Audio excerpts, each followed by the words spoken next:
all white, it don't matter. You should all treat the ISUPK like your weird, misunderstood Sabbaths. You shouldn't do anything until you counsel with the ISUPK.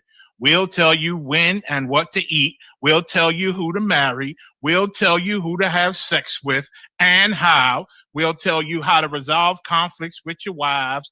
We'll tell you how to resolve conflicts with your kids, your brothers, your sisters, your parents, your friends, everybody. We'll tell you when and how to pray. We'll tell you how to direct your life in a way that's pleasing to the Most High God of Israel and our Black King Yahushua, a.k.a. Jesus Christ. We will be to you instead of a God. Just like the Most High told Moses in Exodus 4:16 that Aaron would be to him instead of a mouth and he would be to Aaron instead of a God, that's what we'll do for you. It is what you all need because none of you know what the fuck you are doing. I pray you understand. Shalom.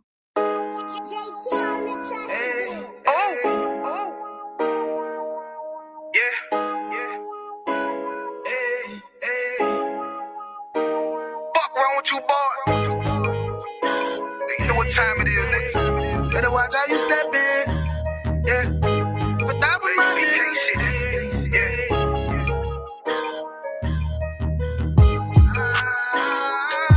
I'm in it, yo. Got my nigga Rewan with me. But that was my niggas, it'll be an honor. You know what I'm saying? Under commanding General, your honor.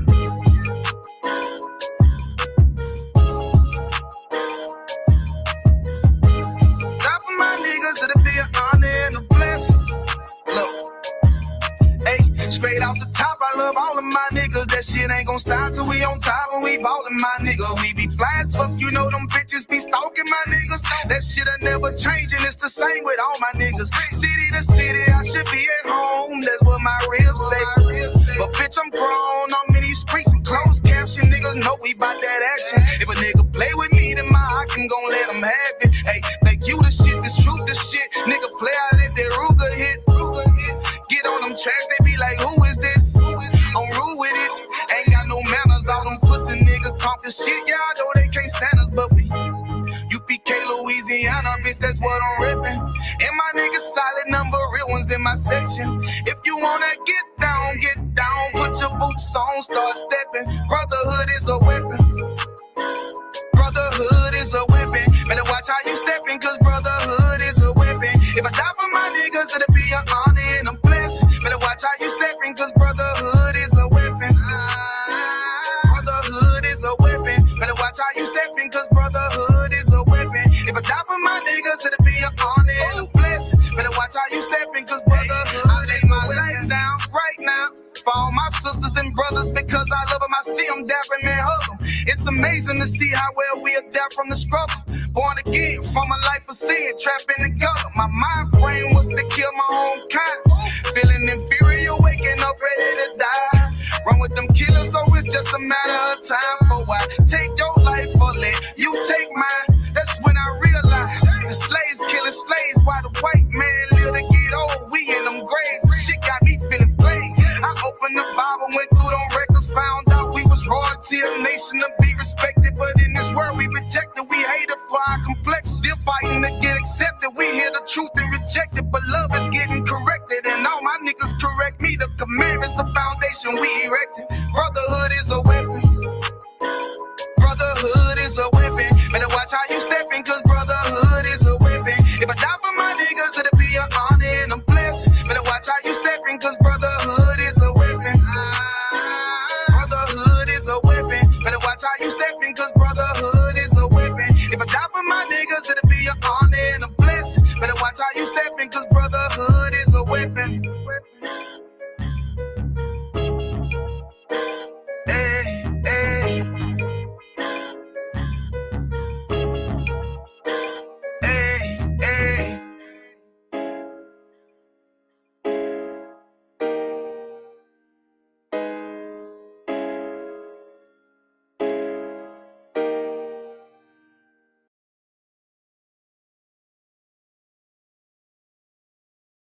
Okay. which replaced their stone tools. Okay. Also cooking implements. So, for instance, brass kettles, which would replace pottery. There were also shiny things, pretty things, glass beads rather than beads made from shell. Right. Bells rather than rattles, things like that. Now, this was an issue because it did start to erode their culture. They stopped making as many things and started buying more things.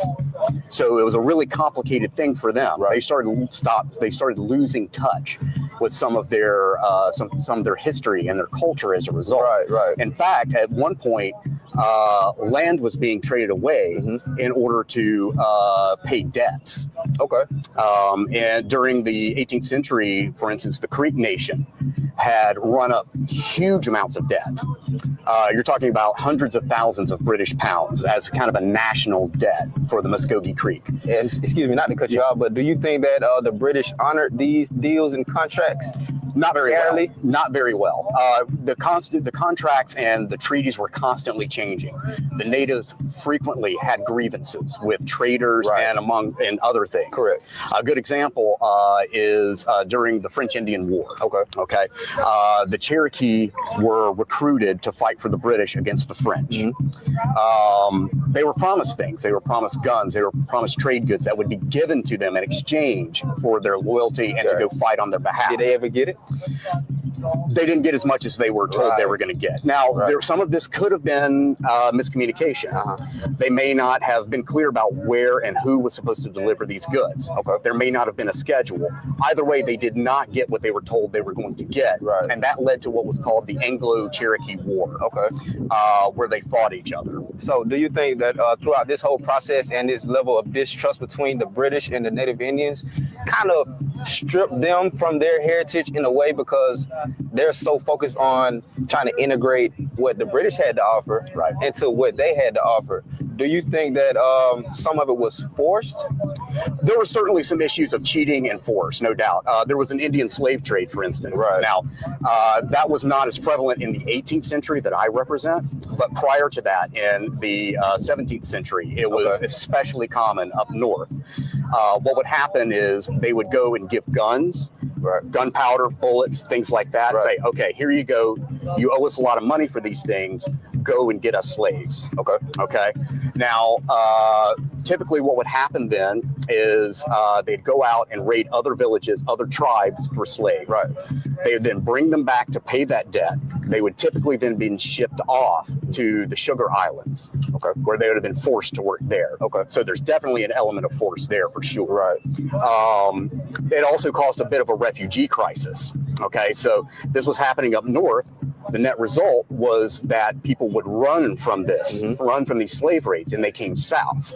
So you had refugees coming down to North Carolina, South Carolina, Georgia, and trying to integrate with tribes they were not familiar with.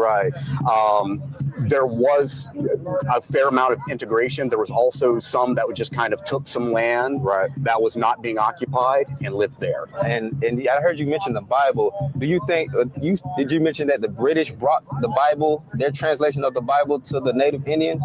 No, I was more talking about what was happening in Britain. Now that's not to say there weren't missionaries. But I am not an expert on that. So I'm not. It's not fair for me to talk about it. Yeah.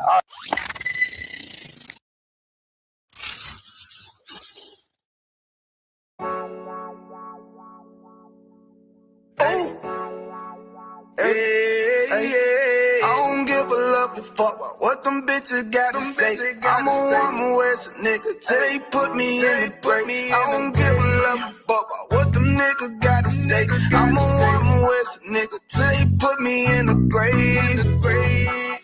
I don't care about what they say. Hey. Fuck with my Akima, fuck with my sisters, then I got a problem, I'm never gonna miss you. I got 100 hanging out the AR, I got a 50 hanging out the pistol. He say it's corner, I'm just being realistic. I be on them corner posted with the realest. If it's the Sabbath, then we going fishing. I'm reeling them in, that's a God-given mission. I'm really on 10, but I'm stamped in the pistol. I get the order, be glad at this mission. Hebrew Academy graduate, nigga. Training, put through the baddest conditions. I fuck with none but the baddest of bitches. She righteous, submissive, she glad to be with me. Had that thing Putin like Vladimir, nigga. She know I'm a prophet, she got to be listening. Disrespect, I ain't having that shit till I go make some business from scratch. See, bitch, in a different breed of black men. We don't do the bad thing. I remember back when I was really trapping, trying to get the racks in, selling dope to black men. But now I'm trying to make it straight. Like, don't forget about my face. We sticking up straight, can't fold us. Too heavy, the world won't hold us. Go get you some rank, I told you. Line up in these ranks, we sold you. You can take that to the bank, we focus on. How many times must we remind you? One body, one win, some records, but never take up as a flex. When the law with your ain't no up next, it's just us, nigga, that's that on that. All that weak shit, that ain't no threat. Say you won't beat, bitch, with that ain't no sweat. We with all that. We with all that. The Lord called a nigga out the world, I responded and called back. Oh Lord. And everything that they stole from us, fuck that shit, we want all that. Them niggas snitching and they act like bitches. That's why we unaffiliated with them. They killing women and they fuck with sisters. That's why we unaffiliated with them. They telling lies, switching up the doctrine. That's why we unaffiliated with them. They ain't gon' ride until they die, so that's why we unaffiliated with them.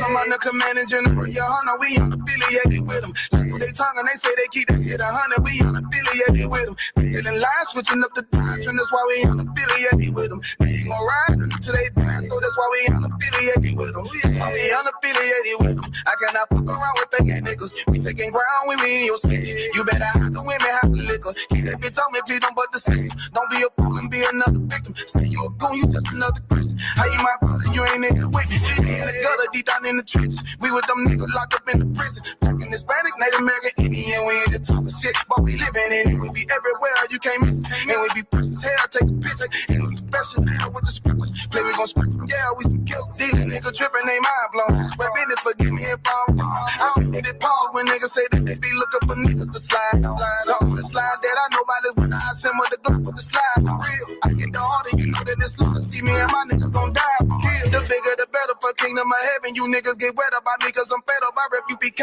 My niggas won't let up. Got choppers, got nines, AKs, Berettas. You say you don't like me, you say you won't fight with me and my nigga like bitch or whatever. You say you don't like me, you say you won't fight with me and my nigga like. Them niggas snitching and they act like bitches. That's why we unaffiliated with them. They killing women and they fuck with sisters. That's why we unaffiliated with them. They telling lies, switching up the doctrine. That's why we unaffiliated with them. They ain't gon' ride until they die, so that's why we unaffiliated with them. Come on the command and general, your hunter, we unaffiliated with them. Like they tongue and they say they keep that shit 100, we unaffiliated with them. They telling lies, switching up the doctrine. That's why we unaffiliated with them. They ain't gon' ride until they die, so that's why we unaffiliated with them. Yeah. See, they always ask us like, why y'all don't fuck with such and such? Why y'all won't come together with such and such? I be like, we unaffiliated with them. Understand me? Like, niggas be out here on some weirdo shit. And to be honest, that's why we unaffiliated with them. Hey. That's why we unaffiliated with them. Yeah. Oh.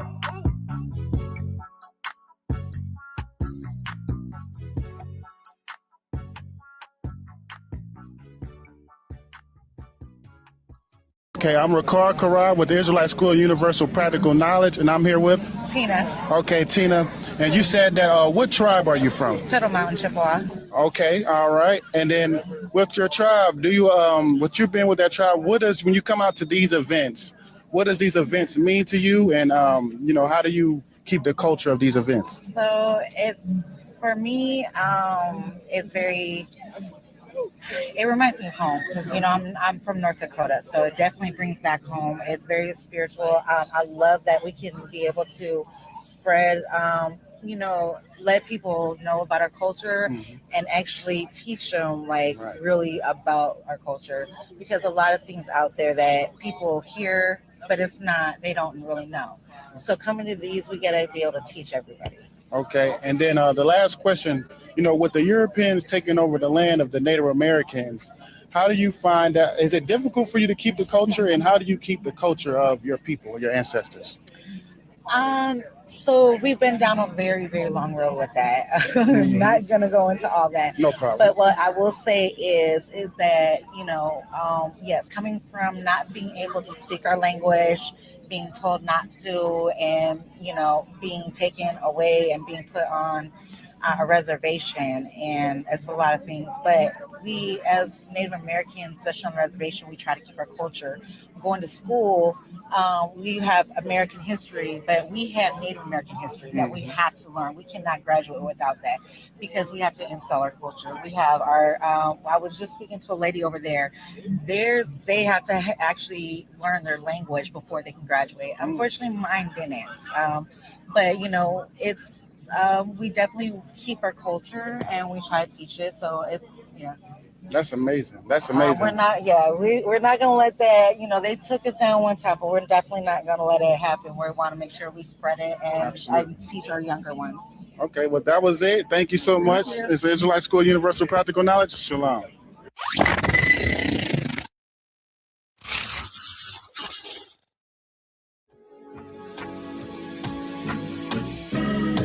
They killed, give me Isaiah 14 and 21. They did the same thing to my people. So you said that they put millions of my people.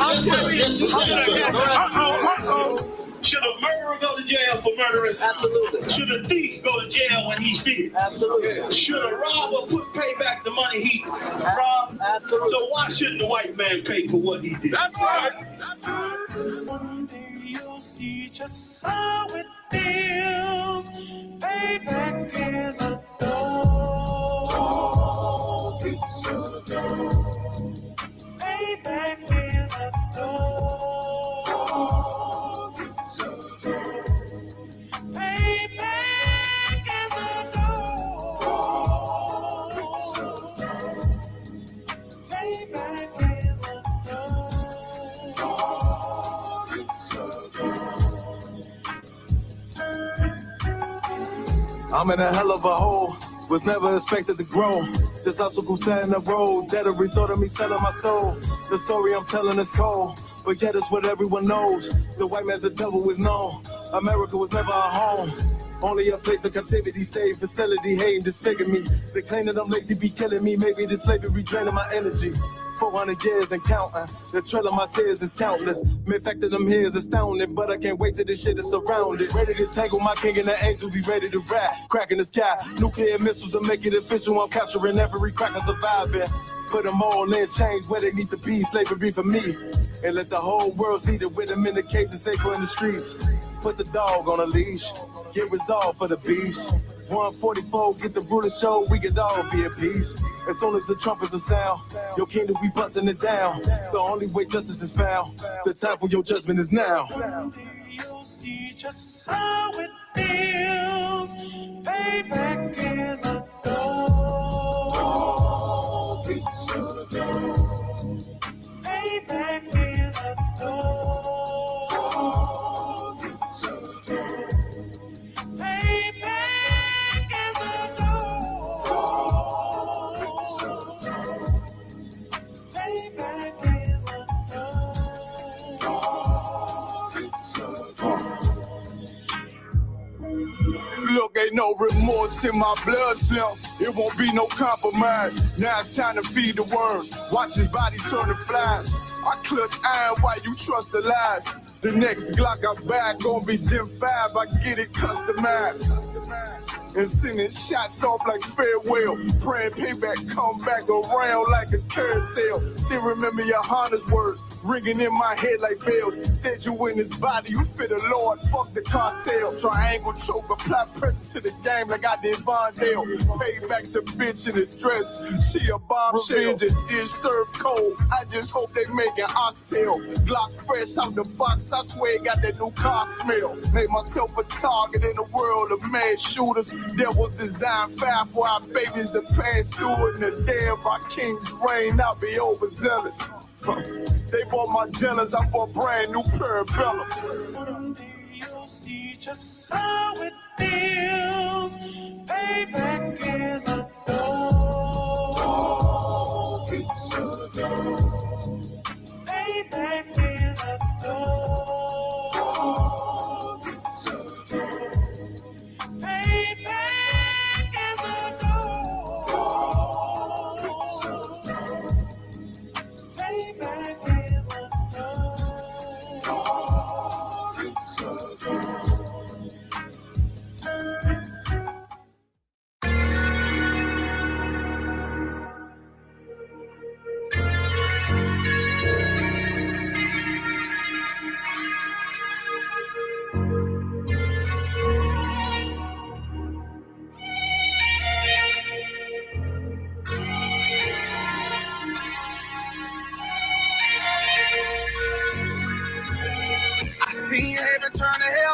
stay alive. Lord have mercy on my soul, stand by my side. I killed the old man and I watched him die. Lost a couple niggas, guess he wasn't my round. They play my niggas, lay you down, they all down to ride. Keep my gun in my arm, I gotta stay alive. I gotta stay alive. Keep my gun in my arm, I gotta stay alive. Tell me we don't live in hell. My brother doing 55 in that cell. Nigga claiming he your round here spit shell. Same nigga you put on to hit the stand and tell. How the fuck you turn your back on a nigga that love you? Treat your kids like my kids, treat you like a brother. I told my dog, let's leave the streets to serve the most high. He said, fuck that shit, he trying to sell another pie. His daddy killed him, put him in the trunk, set him on fire. His wife was pregnant, he ain't never get to see his child. Had me thinking to myself, what happened if I die? Look my babies in the eyes, I gotta stay alive. I put my ego on the shelf and my pride to the side. I'm with some niggas who gon' step and got God on their side. Got in the ISUBK, they keep asking me why. As I do the work of the Lord, I gotta stay alive. Face the east, pray alive. I seen heaven turn to hell, I gotta stay alive. Lord have mercy on my soul, stand by my side. I killed the old man and I watched him die.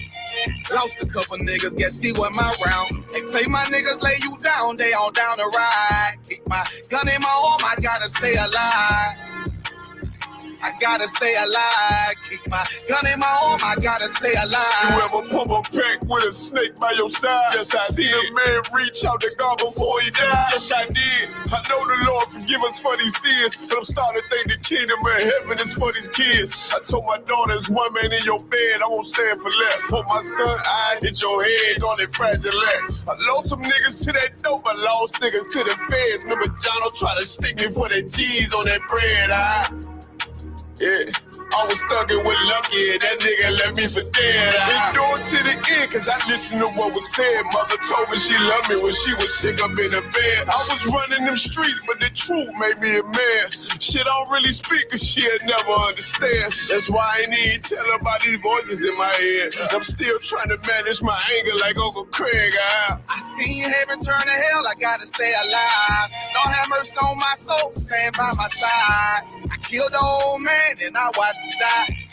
Lost a couple niggas, guess he wasn't my round. They play my niggas, lay you down, they all down to ride. Keep my gun in my arm, I gotta stay alive.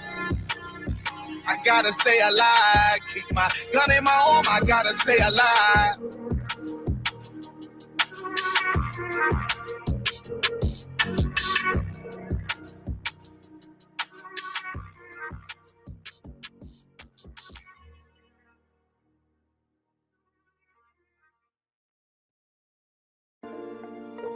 I'm really trying to improve my flexibility this year, so I asked ChatGPT to help me cope.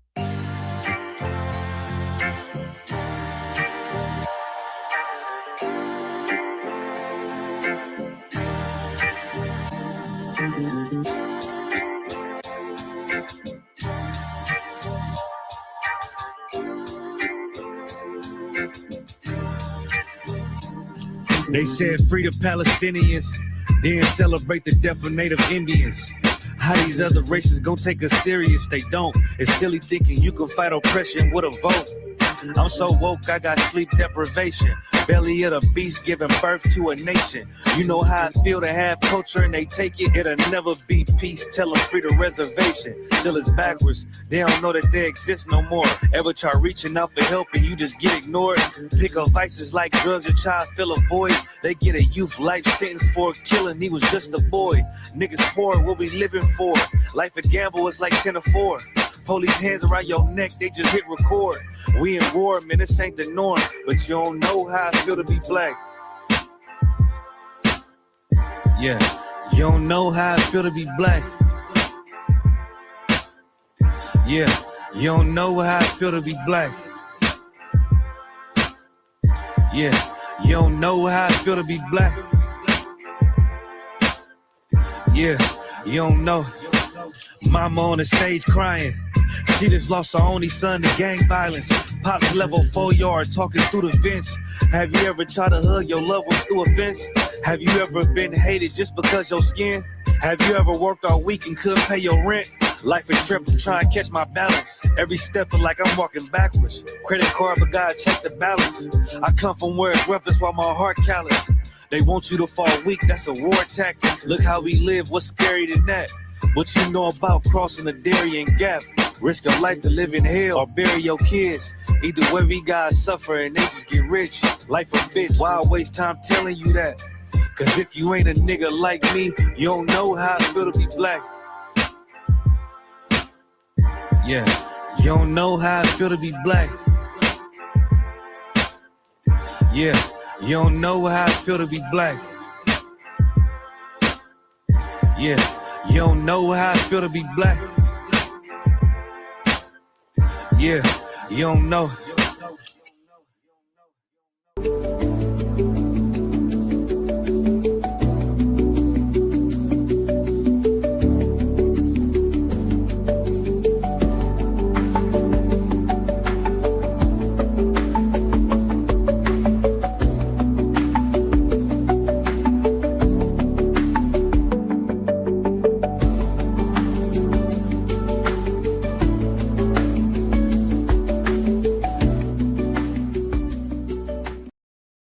Hit the one to the right.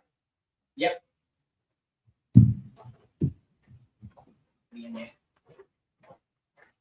All right. Let's go and clap it up for class. Hey, Shalom Israel. Yahweh Shem Yahshua Barak Thumb to my brothers. Yahweh Shem Thumb by Shem Yahshua to the sisters. We are the ISUBK, start out of 1 West 125th Street, Harlem, New York, under Commander General Yohana. Since 1969, we've been bringing out the truth to our people. When I say our people, I do mean the so-called blacks, Hispanics, and Native Americans, letting them know that they are the true Jews of antiquity. All right. Understanding that, you know what I'm saying, we are a holy people separated and named by the Most High to be a special people unto him. All right. So before we get started, we're gonna bring my brother up, very heavy priest and prophet in this truth.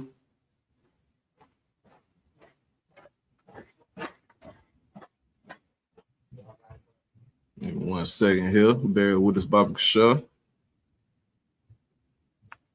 You know, the brotherhood is a weapon, you know what I'm saying? So I got to get my weapons up here on the stage. Yashua, what's going on, priest? Hey, shalom, Adawan, Yahweh Shem Yahweh. You Tawab, you doing all right? Shit, I'm good to go now. The water for joining us. Man, no sweat, Adawan. Let's get it in, sir. Yes, sir. Yes, sir. Everything Tawab with you? Come. Most High in Christ. Man, so look, the water for everybody, you know what I'm saying, joining in with us. Appreciate you, everybody coming into class today. We're gonna go over a few things, you know what I'm saying, today. This is the Tuesday Brotherhood class. And of course, we're gonna discuss some brotherhood. And with discussing brotherhood, sometimes you have to see how to protect your brother. All right. We're going to see, you know what I'm saying, what things may come up against your brother, what may come against you being brothers, and, you know, what kind of other outside forces there are out here in this world. All right. We're going to talk about one outside force specifically that's out here in this world. I don't know how many of you all have been on the YouTube circuit and may have seen this one devil called Chud the Builder. Give me a one in the chat if y'all are familiar with Chud the Builder. You familiar with who I'm talking about, priest? Vaguely, kind. What about you, Halak? La, sir. That's a new. I never even heard that name before. Hey, well, Most High in Christ for that. You know what I'm saying? We seeing that he ain't even getting, you know what I'm saying, too much traction. Right. You know what I'm saying? But of course, you know, in the YouTube world, you know what I'm saying, anything that, you know, gets out here that's ignorant, stupid, dumb, that's going to gain some traction. You know what I'm saying? It doesn't take much to get a quote unquote YouTube following these days. You know what I'm saying? The bar for that is set very, very low. You know what I'm saying? Right. But okay. All right. So yeah, so we got some folks that are familiar with it. Naquan's familiar with it. brother Charles the Water for checking in with his brother. All right. So Come, Adam, one you said it don't take a lot for foolishness to go viral. Right. It doesn't take a whole lot at all. You know what I'm saying? Like just even knowing, you know what I'm saying, scriptures, our people are destroyed for a lack of knowledge. So you know what I'm saying, our people out here not even being knowledgeable, not even knowing, you know what I'm saying, what to really like, which way to go, what's up from down, what's left from right. They'll jump on anything that's, you know what I'm saying, makes them kiki and la la. They'll jump on anything that they see to be you know what I'm saying, controversial. You know what I'm saying? It doesn't take a lot for real. You know what I'm saying? But so that's part of what this is. But Naquan, we got the video ready to go. All right, so for those that aren't familiar, we're gonna play a little bit of the video and talk about what's going on with him. All right. So the Chud, the builder guy, just to give you a little warm up, he's, like I said, he's a devil. And then here when we say devil, we do mean deceiver, all right? Because our oppressor is the devil that the Bible speaks of. Okay. And we're going to be seeing that all throughout in tonight's class. All right. So what the devil does is he goes out and he pretty much like riles our people up. And he has the big catchphrase that he likes to say, where he says, you know what I'm saying, black people are chimping out. Now, please know that this isn't something special that he made up. This isn't a phrase that, you know what I'm saying, he just specially made up. But this is something that they've been going. And y'all should be able to see it on the screen now. Or whatever, man. You even see, you know, man, how ridiculous this devil looks. You know what I'm saying? Looking all, you know what I'm saying, soft and effeminate, you know what I'm saying, everything like that. But like I said, there's a derogatory term called chimping out. All right. There's a lot of devils that use this term online concerning, you know, the blacks here in America, blacks, you know, in general. And what they're trying to say is that, you know, just how, you know, mama used to say, like, all right, now you acting out. You know what I'm saying? Mama be like, hey, all right, now you showing your ass. That's how they're doing it, but in a very derogatory, degrading way. All right. So by them seeing our behavior, so that's what they would do. You go online and they'll find a viral clip of somebody doing something crazy, obnoxious, you know, Black, Hispanic, Native American, and then they will sit up here and say, oh man, they're chimping out. They're chimping out. But the thing is, you got to understand how to identify a chimp out. Because in our slavery right now, in our captivity right now, the tables have been turned. And that camera has been turned in the wrong direction. And we get that camera pointed at us. We get that finger pointed at us of, oh, we don't have sense. We don't have any type of morals.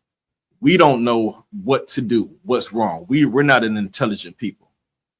But understand that because our identity has been stolen and because they have erased the history of our people and erased the truth, now they're building and creating their own narrative.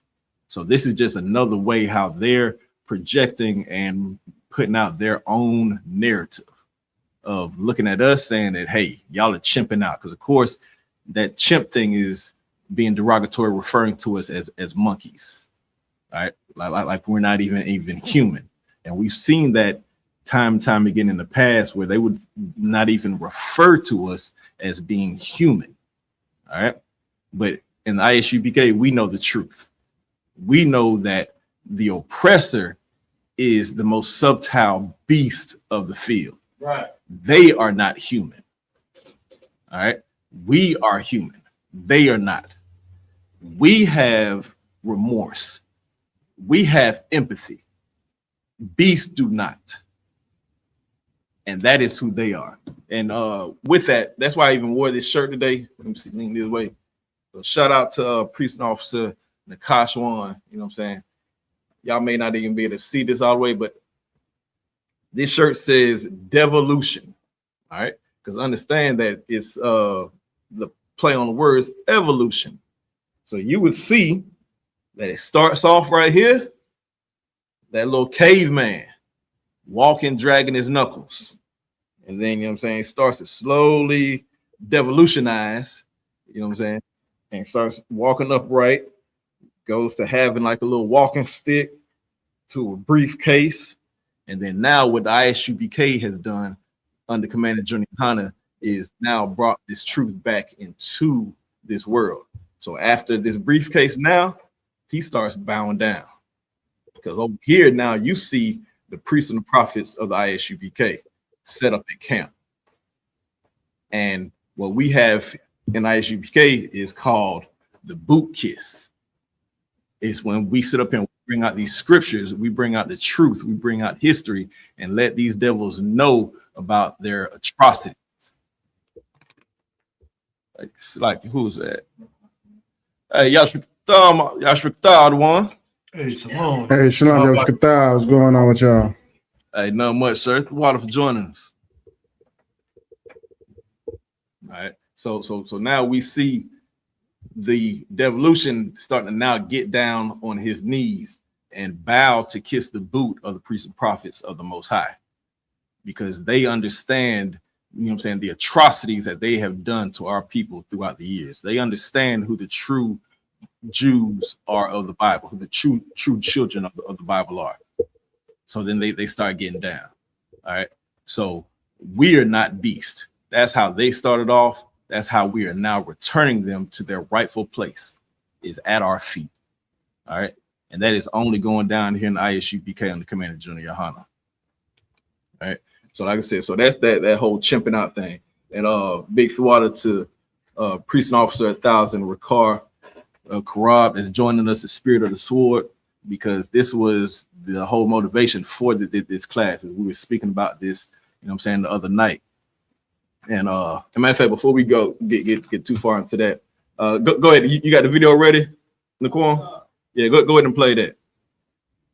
By now, most of you guys know about this Caucasian young man by the name of Chud the Builder. Chud the Builder is from Clarksville, Tennessee, but he's been going around streaming in the Nashville metropolitan area. And while he does bother people in general, he bothers Black people in particular Black men. And he will go out and use the N-word. He doesn't care if it's the police, Black police officers at that. He doesn't care if it's young men. And then when they start responding in a way that may be more emotional, he will start to say that they're chimping out. And he will even approach young Black men for saying they're chimping out. Now, recently there was a situation at this gas station in which he actually got spit on by a Black person. And a lot of brothers and sisters were excited about that, right? Like somebody finally sort of put him in his place. Then yesterday we saw this. Right here. Yeah, they normally park right here, man. This same one? Hey, sir, you're under arrest.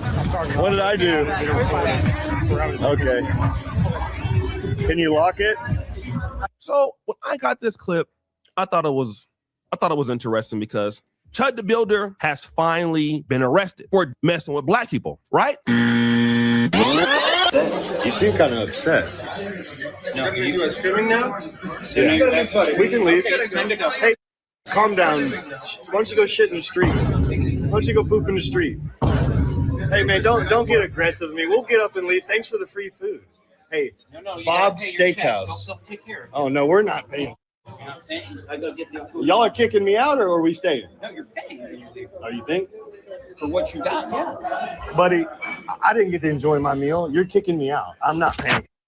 So let's go and look at this article here. Social media personality Dalton Etherly, also known as Chud the Builder, was arrested on Saturday after he reportedly bought nearly $400 worth of food at Bob's Steak and Chop and didn't pay for it, according to an arrest affidavit. According to the affidavit, Etherly, who films content, including racially charged content on Broadway, was asked by the restaurant that he does not live stream or be disruptive for dining service. So basically the food was around $371.55. And like I said, once this happened, he left without paying. They called the authorities and he was arrested. And so what does this mean about Black people? Well, let me break this down to you guys for those of you who were celebrating, because a lot of folks just want to see this guy and his downfall, including me. But what you got to understand is what people are not saying. Okay, what they're not saying. They are saying it is completely legal for this man to go up randomly, destroy a piece of black.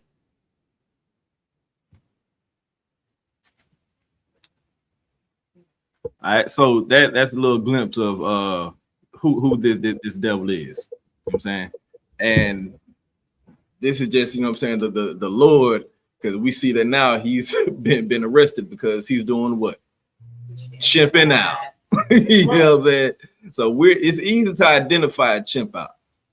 Like I said, they're gonna sit up here and be want to point fingers and do stuff how they, you know what I'm saying, view it and how they want to narrate it. But we see right now that he is chimping out. All right, because just to give you a quick little definition of the term chimping out. Chimping out is a derogatory racist slang term used to describe a black person acting aggressively or violently.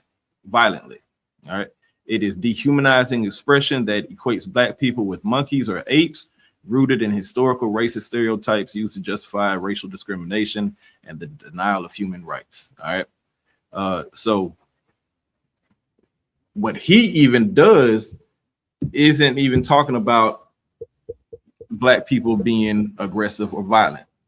But we see right now that he was very aggressive at that restaurant.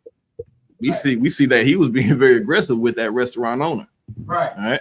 And from the looks of it, that wasn't a black-owned restaurant. Right. So he's even doing this against his own people. So that even shows you, you know what I'm saying, the lack of respect, any type of dignity, any type of, you know what I'm saying, manners that he has. You know what I'm saying? The white man sits up here and will rule the world with no disregard. They sit up here and you know what I'm saying, want to go through everything like it is theirs. All right. So we're gonna get into a few precepts to just show, you know what I'm saying, really the craziness of what he has going on. Because like I said, we was speaking about this with Officer Ricard Karab, and you know what I'm saying, the water to the men above us of, you know what I'm saying, really breaking stuff down. Because put in the chat what you would do. All right, because what, like I said, he comes up and he pretty much, like, everybody's heard of rage baiting before. That's what he does. He likes to rage bait. So what would you do if he approaches you on the street and says, hey, you believe in freedom of speech? And you'll sit up and be like, yeah. All right. And then he calls you an N-word right to your face. I'm gonna give it a second in the chat. Tell me in the chat, what would you do? What would you do? You have somebody approach you in public and then be like, hey, N-word. And then when you react, now he's going to keep on heightening the situation. But look at him chimping out. Look at him chimping out. Because remember, the definition for chimping out is to act aggressively or violently. But he approached you. He was the antagonist in the situation. So now when you start getting violent, that's now when he wants to label you and try to go viral for saying, oh man, you chimping out. All right. So Naquam, you got a mic back there? Let me get you a mic so I can get an answer. All right, I got one coming to you. If you would, Halak, give me answer that for me. If you was in that predicament, it could be, you know what I'm saying, when you was in the world, how you would react, or how you would react now. Either one. How would you react to that, Halak? I probably react, you know, me being in the truth, I would act as someone that's in the truth. I wouldn't act like the old me. The older How would well slack it? I do want to hear how would the older you act? I'll slap shit out of them. Damn right. Damn right. Naquam, how would the old Naquam act?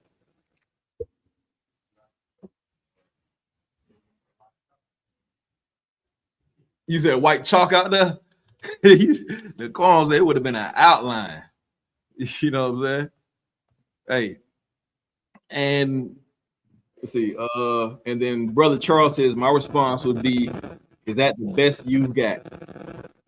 Hey, I like that. That shows some very good decorum, very good discipline, Brother Charles. You know what I'm saying? That shows some good stages that you have. You know what I'm saying? Because from our oppression, we get triggered very easily. And it's easy for us to, you know what I'm saying, react off of sheer emotion. You know what I'm saying? Because I'm gonna be 100 with you. It would be very difficult for me to keep my composure. You know what I mean?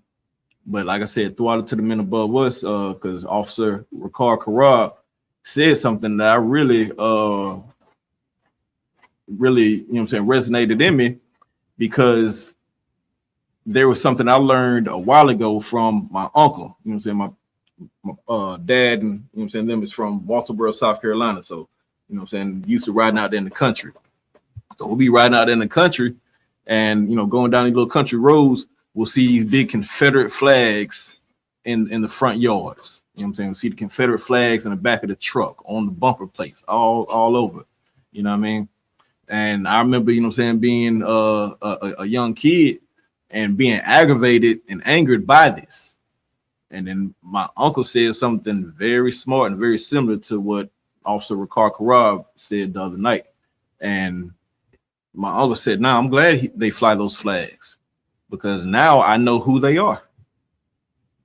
And that's exactly, you know what I'm saying, the sentiments that Officer Ricard Karab had the other night was, that's good, because that's what we want. We want to be able to see their true colors.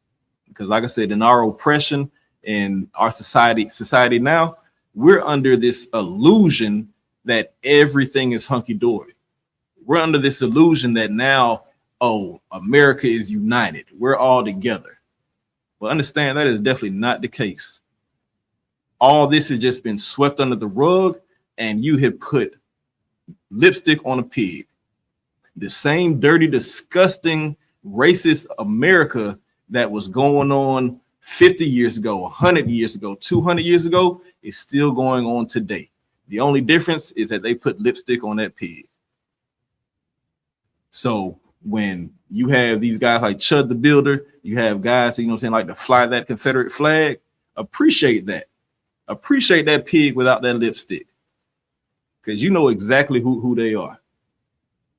All right? Because we have to understand and realize that the oppressor is the devil that the Bible speaks of. Right. All right. We have to understand that this is our enemy. All right. And if you would, Halak, if you can get me Ecclesiasticus chapter 12 and verse 10, Baba Kasha.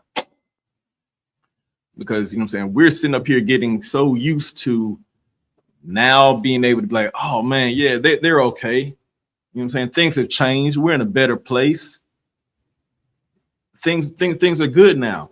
We went through the civil rights era. Martin Luther King and Malcolm X and Rosa Parks and, you know what I'm saying, all these civil rights, you know what I'm saying, activists, they changed things for us. And now we are okay. We can, you know what I'm saying, join hand in hand with them. We can walk with our oppressor. We can sit at the same lunch table as our oppressor.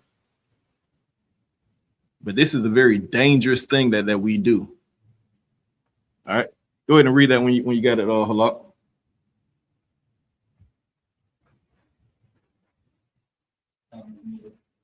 You still muted, Halak. How about now, sir? Yep, good to go. Kamakan, Salaki. Ecclesiasticus chapter 12 and verse 10. Never trust thine enemy. Sometimes trust them. Never trust thine enemy. Every now and then. Never trust thine enemy. Never. Never ever. Go ahead and keep reading. Come, sir. For like as iron rusteth, so is his wickedness. So understand that certain things in this world are inevitable. Iron rusting, that is inevitable. Things fade. Things always come out. That's how our oppressor's wickedness is. That's exactly how they sit up here and try to cover up things, but you have to understand exactly who they are. I got a key example that just happened today. You know what I'm saying? So in my neighborhood is slowly being gentrified. You know what I'm saying? And we know about gentrification. We understand, you know what I'm saying, the evil in that, you know what I'm saying, right there. But my neighborhood is slowly being gentrified. One of the main things I can't stand is how they walk around with their dogs, because they are such, you know what I'm saying, a filthy and disgusting people. They and just entitled people, they walk around with these dogs without anything to pick up what they dogs leave behind. So anytime, you know what I'm saying, they start walking around my yard, I sit up, then I put eyes on them. I'll sit right there. That's right. I'll let it be sure. I'm not gonna sit up here and, you know what I'm saying, be nonchalant about it. No, I'm gonna let you know that I see you. Right. Because they know what they're doing. Sometimes they'll yank the dog and keep on pulling because they know they doing some BS. And then other times, you know what I'm saying, they'll still sit there and still be so entitled and smile. Hi. You wouldn't have waved and said, hey, if I wasn't looking dead at you. But now you're doing this to try to like lower my defense. But I understand Ecclesiasticus. I understand that I can never trust you. I have to sit up here and look at you because I can't trust you to walk your dog past my house without you letting your dog dump on my lawn and you not picking it up. Precept. All right, yeah, hold that. I got you coming 1 second. So this is what happened today. Is that same devil was walking. She did that little hi. All right, that ain't gonna stop me from looking at you. And then she finally goes ahead and comes on around to the front driveway. You know what I'm saying? Brings the dog around. Ain't nobody saying nothing to her. Me and my real just got out the car. You know what I'm saying? The dog, you know what I'm saying, sees us, and now she's trying to like get the dog like, oh, see, she's wagging her tail. I mean, she likes you, this stuff like that. I'm not paying no attention. I go ahead and start going to the trunk to get the groceries out. You know what I'm saying? My rib, you know what I'm saying, she's a dog lover. You know what I'm saying? She got a soft spot for the animals. You know what I'm saying? You know what I'm saying? So I'm working on her, you know what I'm saying, not being so soft and so friendly with, you know what I'm saying, the oppressors. But understand, she was more focused on the dog. The dog got it. I ain't gonna hold it. She fosters dogs, you know what I'm saying, everything like that. That's her weak spot. So she up here petting the dog and stuff like that. And of course, that, you know what I'm saying, starts the chatter going with this oppressor. Guess what this oppressor says the dog's name is? Oh, well, Slaki. Let me tell you what she leads with first. Because like I said, we're just going to paraphrase this one. I ain't going to pull this, but understand that the oppressor is the most subtle beast of the field. All right. So she leads with, yeah, you know, my mom just passed. So, you know what I'm saying, this is her dog. And, you know, now I'm taking care of it. So it's supposed to be one of those, to get, you know what I'm saying, your defenses down. Your mom just passed. I'm sorry. And then now she goes to lead to tell us the name of the dog. The name of the dog is Dixie. Now, I'm born and raised in the South, like I just told you. I understand what Dixie means. This devil understands what Dixie means. My rib, she just wasn't familiar with it. But this devil understands what it means because after she said the dog's name is Dixie, she continued to say, yeah, we're gonna have to change the name. No, keep that damn dog name the same thing that your racist dead mother named it. Don't change a thing. Just how you sit up and they wave these Confederate flags, just how they sit up here and run around talking about chimping out. That's what I want. I don't want you to change that dog's name. I want you to keep that dog's name the same damn name it is, because that shows me who you are, and that shows me who your racist, disgusting mother was. Mm-hmm. All right? Because understand, for those that may be from the North, from the West Coast, and don't understand like what Dixie is, this is the definition. Dixie is a nickname for the Southern United States, particularly the states that formed the Confederacy during the Civil War. So you naming that dog Dixie is just like you tying a Confederate collar around that dog's neck. Or even worse, because you know what I'm saying, this is what you're calling it. So this is what we have to understand is that's chimping out. You walking up to a black couple in the driveway telling them that your dog's name is Dixie. You is chimping out. You walking around, you know what I'm saying, the neighborhood, letting your dog doo-doo in folks' driveways and slacking in their yards, not picking it up. That's chimping out. All right. So like you go ahead with that precept, Halak. Khan, sir. I got a precept in Deuteronomy chapter 23, verse 13, where the Most High instructs us to cover up, your defecation. Go ahead, read it. Khan, Deuteronomy chapter 23 and verse 13. Mm-hmm. And thou shalt have a pattern upon thy weapon, and it shall be when thou wilt ease thyself abroad, thou shalt dig therewith, and shalt turn back and cover that which cometh from thee. All right, go ahead and break that down for me, Bob. Sure. So the Most High is telling his people, to have a paddle. In today's terms, it would be called a shovel. Right. But to use that, but when you ease yourself, meaning when you relieve yourself of your waste, use that paddle and dig a hole and cover that stuff up. So nobody else comes by and step on it and track it all through the camp. Right. We were very hygienic people and still are,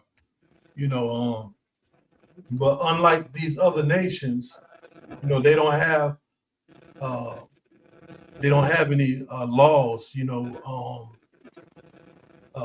what's the word, in terms of hygiene, they don't believe in using washcloth. Right. So the Most High gave us, all the laws that we need, to stay a disease-free nation. And you can find those laws in Deuteronomy and Leviticus. I yield, sir. Right. Go ahead and clap that up. Hey, the priest is absolutely right. That is, what I'm saying, the difference between us and our oppressor is we are definitely a separate people. We're a holy people. The Most High gave us a certain knowledge that we are to abide by and the way we move. So we're a clean people. All right. Right. So it's things that we do to make sure that we stay healthy. We see that from our Native American brothers and sisters, how they were over here in the Americas having no problem. But as soon as the oppressor comes over there, what do they bring? They bring disease. They even start chemical warfare.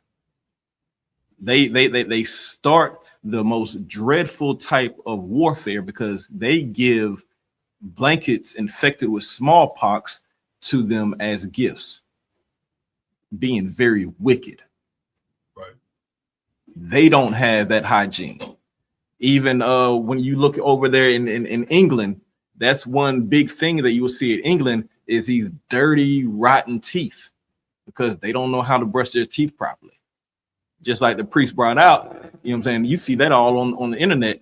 They will have a whole podcast laughing, talking about, you use washcloths? They talk about it like it's the craziest thing in the world. Not using a washcloth. They'll sit up here and talk about, I have seen white women talk about they don't shower every day. Now that's crazy. Now, fellas, I understand, fellas, man, y'all may want to get away sometimes without showering every day, but a woman, that's totally different. You know what I mean? That's unacceptable, but that's how they are. Definitely. Men definitely need to bathe every day. I just understand. Look, hey, I understand. I know how guys move. You know what I'm saying? Guys may, you know what I'm saying, get caught up, but nah, you need to bathe every day. That's for sure. All right. But understand that that's what the oppressors do. You know what I'm saying? Just how, like, you know what I'm saying, the priest broke down, you know what I'm saying, this precept is it gets tracked all over. And that's just the disregard that they have, because look, you do this in my yard, my kids play in that yard. So all of my kids are running around in the yard, and then, you know, kids do what they do. They're clumsy. They slip and fall. You want my kid to slip and fall in your dog's waist? Lock in. Colonel Khan. Yeah, I mean, just going back to what Halakaman said, that's how we get in this new hantavirus from, you know, feces, rodents, dead animals not being unclean. I mean, being unclean. So we kept the law and did what we showed in the Bible. We wouldn't even have viruses like this. Colonel Khan, clap that up. Very heavy clap, very heavy, very heavy. And you know what I'm saying? That's definitely one accord, because that's exactly what I was about to get on next, is that whole thing, because like Adawan just said, that's the source of the hantavirus, is because of rodent droppings. The whole thing with coronavirus, same thing, eating bats. You know what I'm saying? So we have these laws to keep us safe. We have these laws to keep us healthy. All right, from sanitation to dietary to the whole thing. You know what I'm saying? To Slocky. Nah, I'm not sure what Ebola came from, but nah, the coronavirus was from the bat stuff. You know what I'm saying? It might be bat related. You know what I'm saying? But yeah. COVID for sure was from them bats. You know what I'm saying? From their dietary. Because it got into their meat markets, and that's how it started spreading. All right, because it's all about having that separation. All right. Yeah. Oh, Ebola did come from bats too. Yeah. See, that's what I'm saying. the Most High really, you know, and monkeys. See, hey man, that's they chimp out. they chimp out, and we got Ebola virus. You know what I'm saying? What monkeypox? They done chimped out, and that's how we got monkeypox. Is because of their wickedness. All right, and even speaking of that, Slack, I did not get this for you. Hey, Naquam, if you can see if you can go to Priest Gadawan's Facebook page and see his post that he did about Chud the Builder. All right. Because now this is the other thing about it. Monkeypox, that was something that got started because of the homosexual lifestyles. You know what I'm saying? Which is something against what we have. You got that precept about against homosexuality, Halak?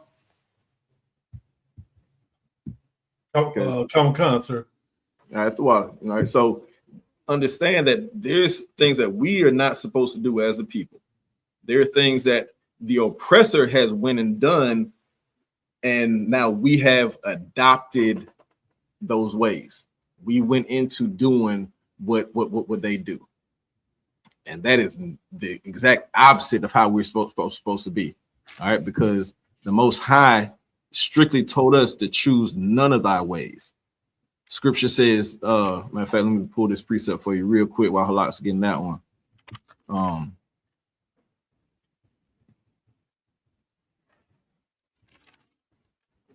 So Proverbs 3:31. All right.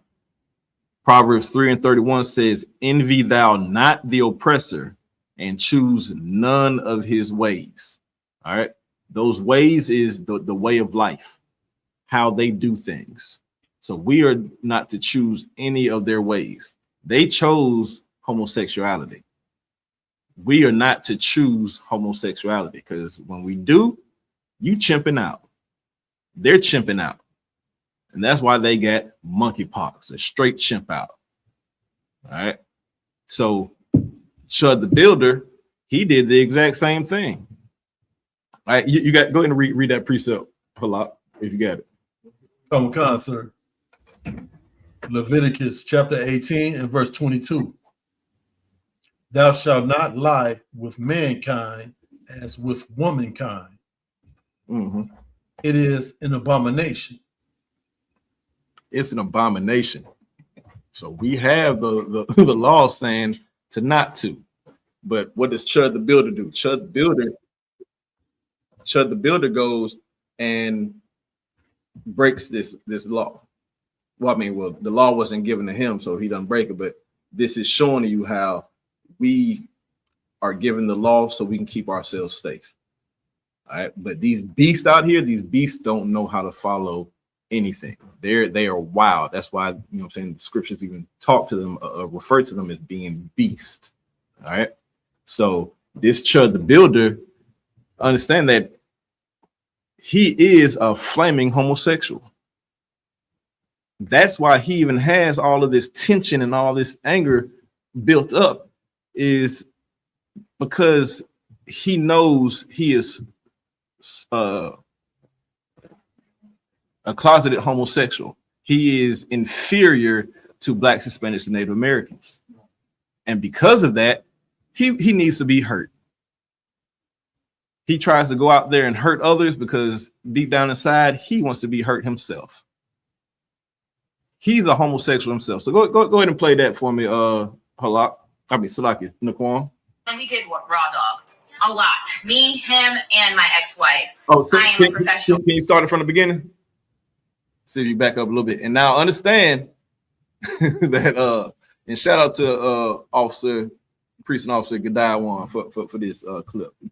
All right, go ahead. And we did what? Raw dog. A lot. Me, him, and my ex-wife. I am a professional pegger. It is no secret that I perform prostate massages, if you will, for men. I've been doing it for a very long time now. Most of my clientele is white men. We sign NDA agreements. I talk about pause it. Now, y'all just got what she said. Most of her clientele is who? It's white men. So don't think that this is one off. This is how the oppressor chimps out. Yeah, and definitely Pete Gadiwan's face it is. Like what the hell? You know what I'm saying? So this is how they chimp out. They like to chimp out what they think is behind the scenes. They like to chimp out when they, you know what I'm saying, think nobody's looking. And even look, like in our community, we call them fairies. He's literally dressed like a fairy. He is a straight costume wearing fairy. I bet that's not Halloween. I know that's not Halloween. That's just, you know what I'm saying, one night that he just felt like looking pretty. It was a Tuesday in November. We're gonna take that even farther away from Halloween. That was in February. You know what I'm saying? Hey, he was in Valentine's. He was feeling lovely. That's what it is. You know what I'm saying? And yeah, and that's actually, hey, big Thawada, sis. Like sis just said in the class. You know what I'm saying? That's what he got pegged in. That's his peg fit. He gets dressed up as a fairy, and that's his peg fit. All right, go ahead and play it, Bobby Shaw. Time, but I never tell you names because discretion is key. Well, goddamn, man. I owe an apology to all you white men out there. I thought y'all was racist because you go around the same nigga whole entire time. You just want to get fucked by one. I mean, fucked up by one.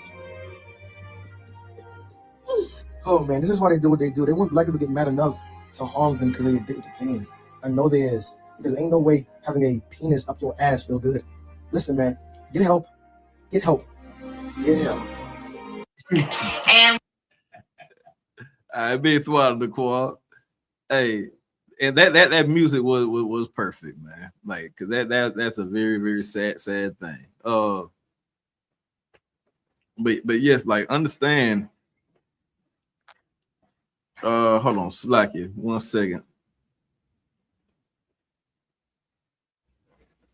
This phone started tripping on me real quick, Bobby Shaw. Slack you. I believe it is. Give me Halak, if you would give me Hebrews 12 and 16, Bobby Shaw. Okay, sir. And priest and officer Gakwan says AIDS come from the Chimpouts, from them Chimpouts. Damn right. That's exactly what it comes from. You know what I'm saying? Because that's why it's very important for us to know our history, is understanding where the whole thing of homosexuality and orgies and all this stuff came from. That goes back to that Greek culture. You know what I'm saying? It was Hebrews 12 and 16. Yep. Man, that's lucky, Adawan. Yeah, talk to him. Was he wearing purple? Hey, he might be. It was a purple fairy suit. Hey, yeah, you see how that purple get. All right. And you know what I'm saying? Look, we see that this homosexuality, we see him up here getting pegged, you know what I'm saying, everything like that. Because understand that we are identifying Chimpouts. All right. The Bible, the scripture has taught us and showed us how to identify Chimpouts. This is a living book. We seen it back then. It's still going on today now. Just like I talked about before, it's just lipstick on a pig now. They're just trying to cover it up. But we appreciate when you don't cover it up and you show your true colors. And that's what, you know what I'm saying, is coming out now. Go ahead and read that Hebrews for me, Bobby Shaw. Come, sir. Hebrews chapter 12 and verse 16. Mm-hmm. Lest there be any fornicator or profane person as Esau. As who? As Esau. Going to read. Come, sir. Who for one morsel of meat sold his birthright. Right. So Esau, like I said, we understand these scriptures. We understand who is who. We understand that Esau is the progenitor of the white races. We understand that the so-called Caucasians today, they came from who Hebrews 12 and 16 is speaking of, is Esau. All right. Read that again for the top one more time, Bobby Shaw. Come, sir. Hebrews chapter 12 and verse 16. Mm-hmm. Lest there be any fornicator. All right, so fornicator. What is fornication? Because, you know what I'm saying, you grow up in the Christian church will have you think that sex with a man and a woman is fornication. When, you know, the man isn't, you know what I'm saying, I'm slacking. When the man is having sex with the woman who is not a married woman, they are just not married according to the government standards. They would call that fornication. But what is fornication? Because understanding ISUBK, sex is marriage. So if you're a man that has sex with an unmarried woman, that is completely lawful.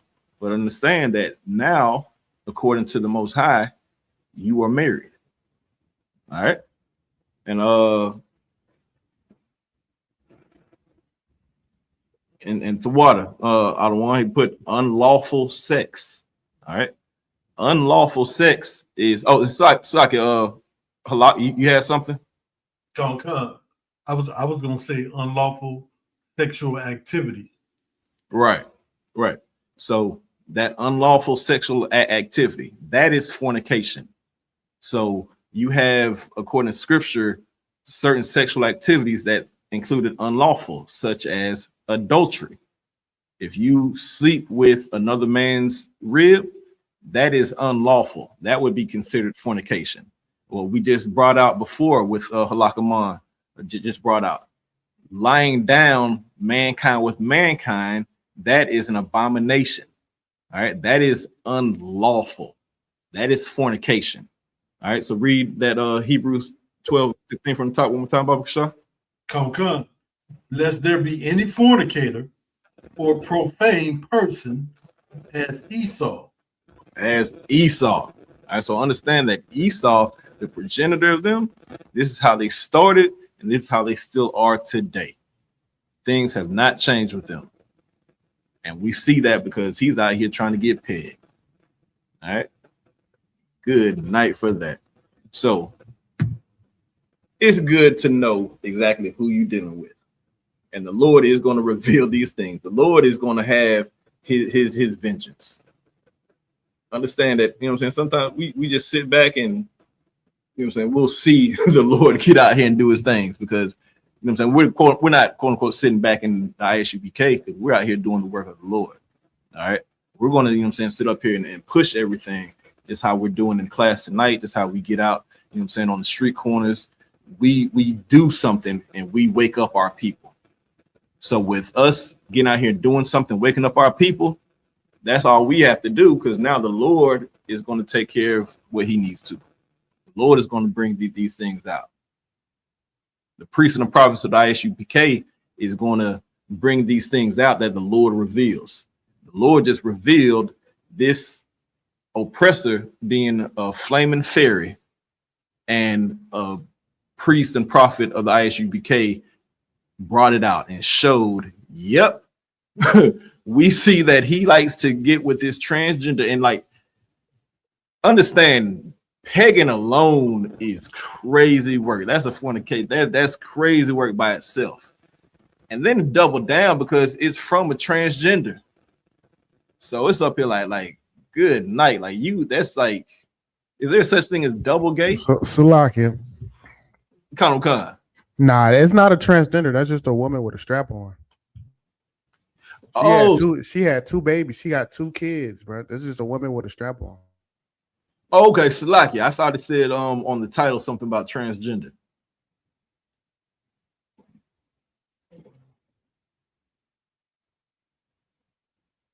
Okay. Yeah, okay, yeah, well, okay. I wonder why they had that. Yeah, on the clip it said transgender says, you know what I'm saying? Okay, but hey. Well, like I said, the fact still stands. You up here getting pegged. You know what I'm saying? It still stands that you want to sit up here and be hurt. Just like, you know what I'm saying, the Priest Gadawan says, it's no way that feels good to have a rod up your ass. You know what I'm saying? Like, that is crazy work. Hey, y'all thought what's going on, Priest? Hey, how about Shimmy? How about got the thumb? What it do? Oh man, ain't nothing. The water for joining in with us. Hey, Shalom. How about Shimmy? How about Hey, Shalom, Lord. Okay, how about Shimmy? I don't want him in the Akim. Hey, most high and correct. You got anything to add in? Not at the moment, man. Y'all fellas hitting everything home right now. So lock it. Hey, most high and correct. All right, Halak, if you would give me Psalms 10 and 8, Bob Gashah. Come. Yeah, so like I said, so now we see that we're able to identify what these real Chimpouts are. All right, we're able to see that he's the one going out here doing these egregious acts. He look, Naquam says nasty work. Damn right. You know what I'm saying? So he's out here doing, you know what I'm saying, these egregious acts. And like I said, they like to paint us in this negative light. They like to, you know what I'm saying, take things and paint it in their own character. All right. But now what we have to understand is how we have to be wise as a serpent and harmless as a dove. All right. The wisdom that it takes to deal with these oppressors, it is going to take discipline. It's going to take wisdom. It's going to take, you know what I'm saying, the men above us to guide us on how to do things correctly. Because understand that, you know what I'm saying, you coming up out the world, and even if you're in the truth, you know what I'm saying, you're young in the truth, some of these things might still affect you, might still get to you. You know what I'm saying? You know what I'm saying? Because some of these things are traumatic experiences, and that rouse you up. All right. So understanding that we still have to be wise, and it's okay to be angry, but we just have to watch what we do with that anger. All right. Scripture says, be angry, but sin not. That's what we have to do. It's okay to be angry, but now we have to govern ourselves accordingly to make sure that we're not going to, like they say, trick ourselves off the street. You know what I'm saying? That's an old adage, you know what I'm saying? It's an old street, you know what I'm saying, term, whatever goes back. Make sure you don't trick yourself off the street. You don't fall for something stupid that's going to get you locked up. Right. And that's, you know what I'm saying, the wisdom that we have to have, because that's the whole rage baiting thing that this Chud the Builder oppressor is doing. Mm-hmm. He is now just trying to will you in. He's trying to hunt you. All right. Because understand that they're the most subtle beasts of the field. So he's not out here just willy-nilly and, you know what I'm saying, calling police officers and calling, you know what I'm saying, civilians and stuff, the N-word and being rowdy and doing this stuff like that. No, because he's a coward. So what's he going to do? He walks around with bear mace and a gun. Because understand, he ain't going to see no hands. I mean, you're going to have to hit him pretty hard. I ain't going to hold you. You get into a boxing match with him, you got to, you know what I'm saying, throw them haymakers. Because understand, he takes a rod. You know what I'm saying? So his pain tolerance is high. You know what I'm saying? So you're going to really have to give him a good, you know what I'm saying, left, right. You know what I'm saying? Because, hey, but understand that, you know what I'm saying, this oppressor here, he's trying to bait you in. Because he has that bear mace and he has, you know what I'm saying, that firearm on him. And our oppressor, his ancestors, set him up to do exactly this. And this is what I really, you know what I'm saying, need y'all to understand is this is nothing new. Just like I said earlier in the class, how it is today is how it was 50 years ago, 100 years ago, 200 years ago, 400 years ago. They set this up in 1776. They set up Chud the Builder. How did they set up Chud the Builder to do this in 1776? I'm gonna give the chat 1 second to see if they got that. Let me see if somebody, you know what I'm saying, gonna blow my mind and tell me how in 1776 his forefathers set him up to be able to do what he's doing right now today.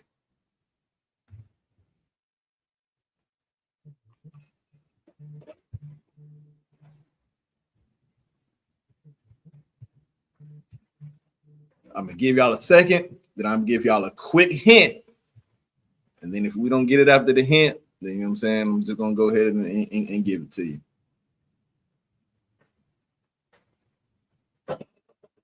I know it's a little bit of a lag, so let me count down from 10. You know what I'm saying? Make sure I ain't missing any of the comments here. And like I said, once again, big thwata for everybody, you know what I'm saying, checking in with us. And matter of fact, while we're letting them ponder on that, let's go through the check-ins real quick, Naquan. But I want y'all to, anybody that, you know what I'm saying, is still sticking with me, understand. Now here comes the hint while we go through these check-ins. All right. There's a couple of things, two things that this Chud the Builder guy is doing. Two main things. He's going out, speaking, using his freedom of speech to say whatever he wants to do, whatever he wants to say, and he's doing it while he's armed. I damn near gave it to you. So with that, hey, the water Yashpada, brother Charles checking in.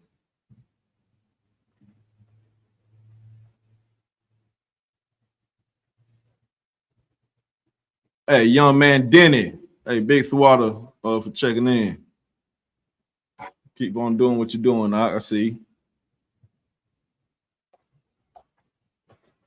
Hey, Ottawa, precinct officer 500, Makalot. Always checking in, making sure we keeping this algorithm popping. Thwada, sir. Hey, my guy, Sandbox homie, young man Vincent. Thwada for checking in, brother.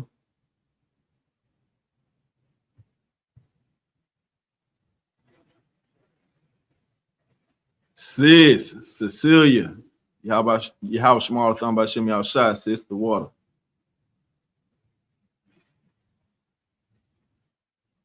And on the ones and twos, we have precinct officer Fitted in the Kwame Yala, shouting himself out. You know what I'm saying? Big water for that. Sis, my nah, what's happening? Water for checking in, sis.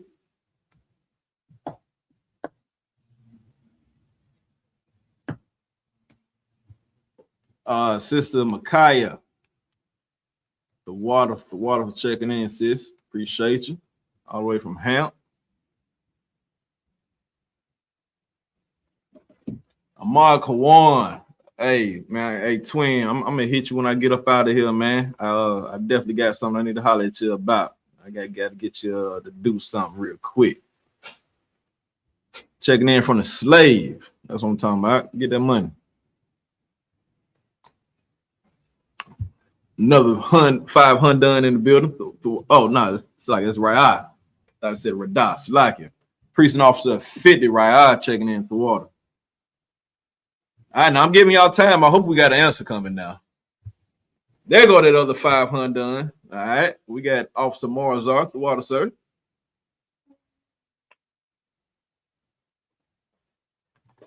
Hey, sis. The rib of our Shamar on duty, the Posh Ride, Sister Tazalai checking in. And of course, already on the screen with us, we got Officer 50 Gakawan. And you know what I'm saying? Definitely shout out to the spirit of the sword, Precinct Officer 1000 Ricard Karab on the screen with us. All right, so hey, time's up. What we got? Talk to me, sis. Freedom of contribution, freedom of speech, and the right to bear arms. Most High in Christ. Clap that up. That's exactly how they set that up. Is the U.S. Constitution, that First Amendment, the First Amendment is what? Freedom of speech. You know what I'm saying? Yeah, it goes on to and religion and the press and all this stuff like that. But you know what I'm saying? The First Amendment is freedom of speech. And that's what he's using as that rage bait. That's verbatim what he has gone up to people and asked is, hey, do you believe in the freedom of speech? Because understand, as soon as he asks, hey, do you believe in the freedom of speech? And you say yes, then how you react to his freedom of speech, he is now going to exercise his Second Amendment. And what is his Second Amendment? That Second Amendment is the right to bear arms. And that just shows you how subtle these beasts are. Because when they wrote this, they knew that as soon as you have something to say, you're going to need a pistol to back that up. You're going to need a pistol to support what you're saying, to defend what you're saying. Now, if you're saying something that's going to require, you know what I'm saying, violence, you might need to check what you're saying because you just might be chimping out. You really chimping out if you sitting up here and you can't say something without having to resort to having to bear arms. Because understand, when the priests and the prophets of the Most High, we get out here on Saturday on these corners, we're exercising the freedom of speech. But we don't sit up here and have to worry about being strapped to the T. We don't sit up here and have guns on every single man out there because we're worried about somebody doing something to us. Because we understand that we have the protection of the Most High. We understand that when you hear these words, it might anger you, but it's going to really resonate in you. It's going to show you exactly who you are.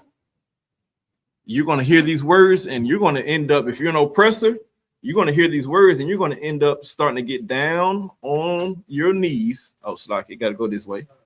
You're going to get down on your knees and you're going to kiss the boots of the priests and prophets of the Most High. Our weapon is a sword. Our weapon is these scriptures. All right. So understand that that is what he is doing. He's setting a trap for you. Did I ask you to get Psalms for me? Halak? We wanted what was it? Psalms 10 and 10 and 8. 10 and 8, sir. Yeah. Come.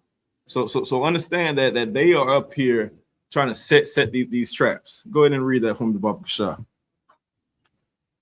Come, sir. Book of Psalms, chapter 10 and verse 8. He sitteth in the lurking places of the villages. All right, so he's sitting out here going in these cities and lurking. He's waiting. He's going around to these different cities and he's being very strategic. He's up here lurking and waiting. Go ahead and read. Come, sir. In the secret places doeth he murder the innocent. Right. Because understand, he is going to people minding their own damn business. He's not sitting up here going to defend himself. He's not going out here talking to people that are doing something wrong. These are innocent people that are walking around minding their own damn business. But he's seeking to murder them because he has this bear spray and he has this firearm on him and he is just waiting for somebody to give him the chance to murder them when they are sitting up here being completely innocent. Go ahead and keep reading. Come, sir. His eyes are privately set against the poor. You see who he's attacking. He's attacking our community. He's attacking Blacks, Hispanics, and Native Americans. He's not sitting up here going, you know what I'm saying, to these rich neighborhoods. He's in our neighborhood doing this bull. He's going against, you know what I'm saying, an oppressed people. We are the poor. We are the oppressed. And that's who he has his eyes set on. He has his eyes set on us. The scripture is going to identify a chimp out. The scriptures are identifying this chimp out here. Slakia. Come. It's so heavy what you're saying because if his whole masquerade or what he trying to prove is freedom of speech, right? The First Amendment, you should be able to say what you want to say. Why is he not going to Chinatown and calling them shinks? Why is he not going to, India or in the Indian town or wherever these other nations is and calling them the racist word that they supposed to be called? Why is he only going to black people and doing it to black people? Right. Clap that up. Okay. And that's exactly what it is because just like Ottawa said, he's not doing this to these communities because these communities, they have their wealth, they have their power, they have their unity. It is only our community that lacks that.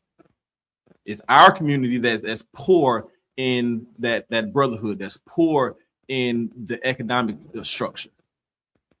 It's not the Asians. It's not, you know what I'm saying, the East Indians.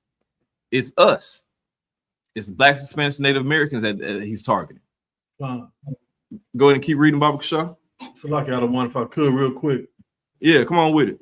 This is a heavy precept, right? And that was heavy what Adawan was saying. You know, they pray that his actions is fueled by the hatred of God's chosen people. You know, Kyle Rittenhouse, the ICE agents, this cat, they all one and the same. These are the type of individuals that receive pardons from the Trump administration. You know, I yield, sir. Right, damn right. Clap that up. Saying that's exactly a very, very heavy point. That's what it is, because the system is built for them. And I got to throw the cat that did that to Trayvon Martin. I got to throw him in there too. Right. Yeah. Damn right. You know what I'm saying? And that's exactly what it is.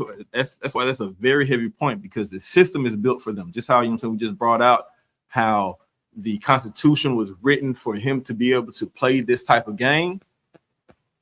The justice system is built for him to escape the punishment of the consequences of the games. That's right. It's just like you said, because, you know what I'm saying, you're going to go to court and he's going to be let off, because in court, they have it written up, said, hey, you're going to be judged by a jury of your peers.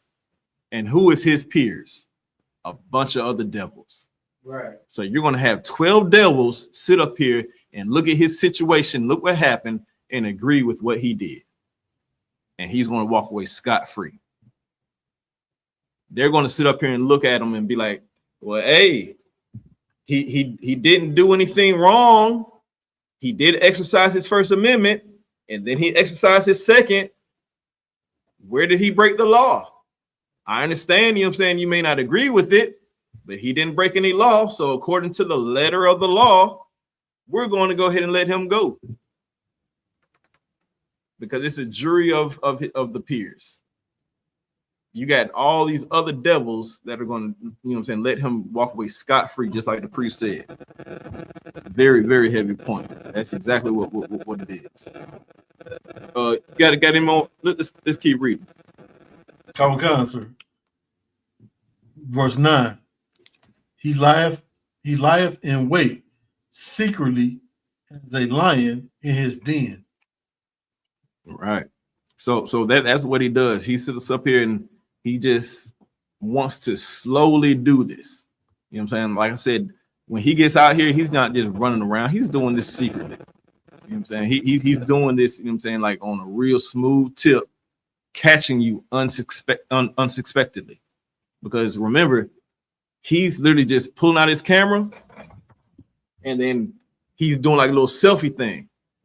You got somebody just walking by and then he just, look at these chimps. That's him waiting. So he's just sitting up here secretly. All right, let me see somebody. Looking at people walking by. Oh, there you go. Hey, how you think about the freedom of speech? All right, cool. Nigga. That's what he's doing. He's pouncing. He's just like that lion in his den. He's being very secretly with it, and he's waiting for his next victim to come across. Keep reading. Salaki Adawan, if I could. Talk to me. And also, you know, this precept, it speaks about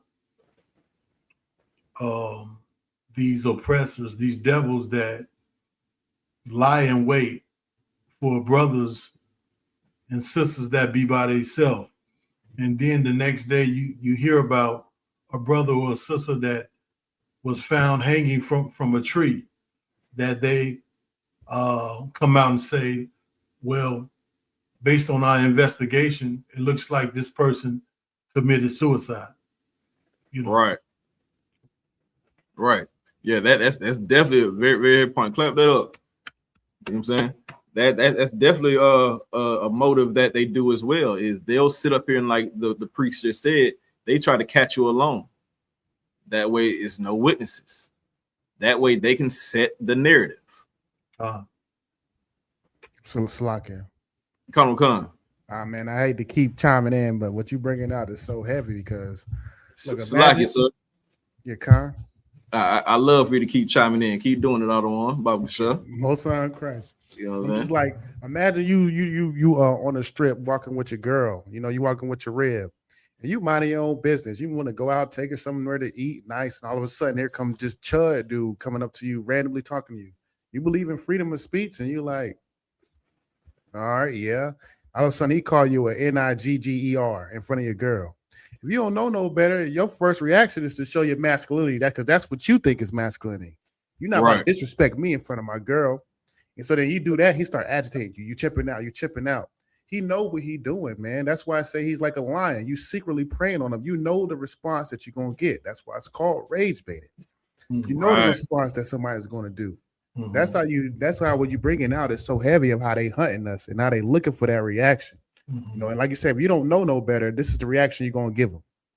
But those people like that, we being in the ISUPK, we know.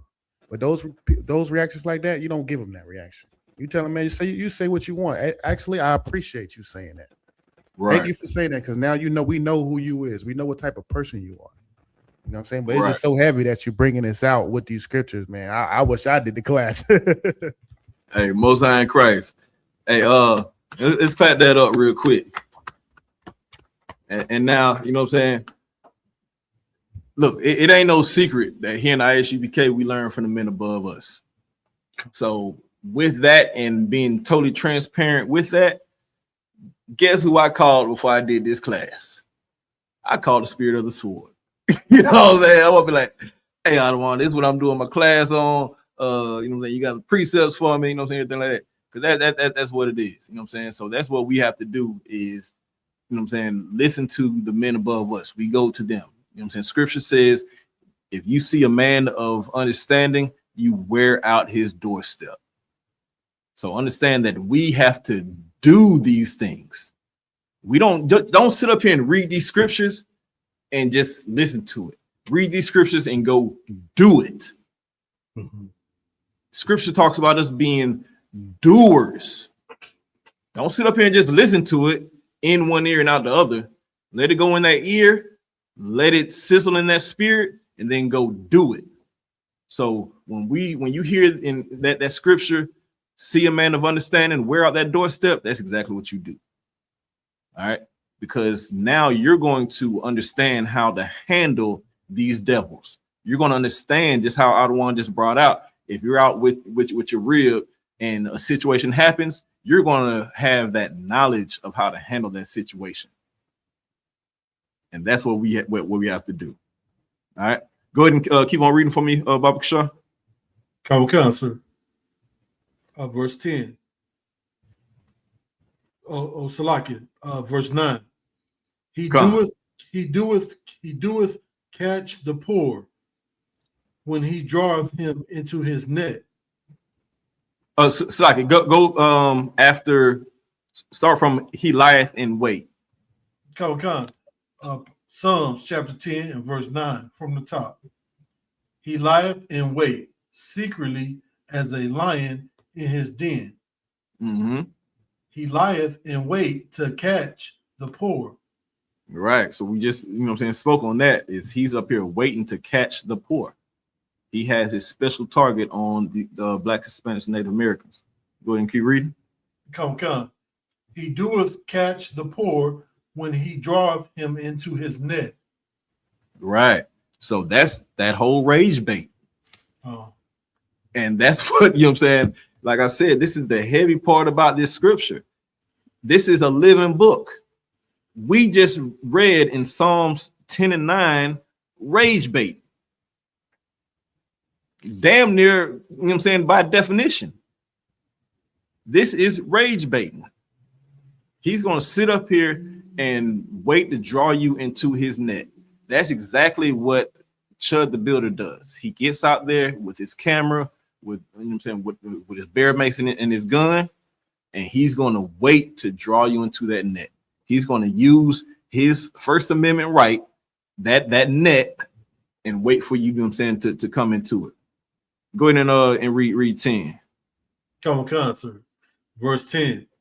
He crouches and humbleth himself, that the poor may fall by his strong ones. Right. As a matter of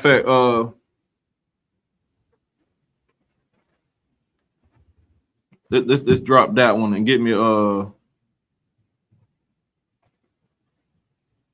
let's go to Ecclesiasticus 6:36. Come on, sir. Ecclesiasticus. Because I want y'all to understand that I paraphrased that precept before, but I want y'all to know exactly where to go to get this precept and understand that this is what you need to do, what we have to do in order to, beat these oppressors and how to conquer these ones that want to make you quote unquote chimp out. Go ahead and read. Come on, sir. Ecclesiasticus chapter 6 and verse 36. And if thou seest a man of understanding, get thee betimes unto him, and let thy foot wear the steps of his door. Right. So that betimes, that is in a hurry. That's before time. So that means, hey, don't wait to the last minute. Don't wait, time until it's too late. Get there before time. Hurry up and do it. You know what I'm saying? That means quick, fast, and a hurry out of one. Hey, straight to it. Don't pass go. Don't collect $200. You know what I'm saying? Get there. Come.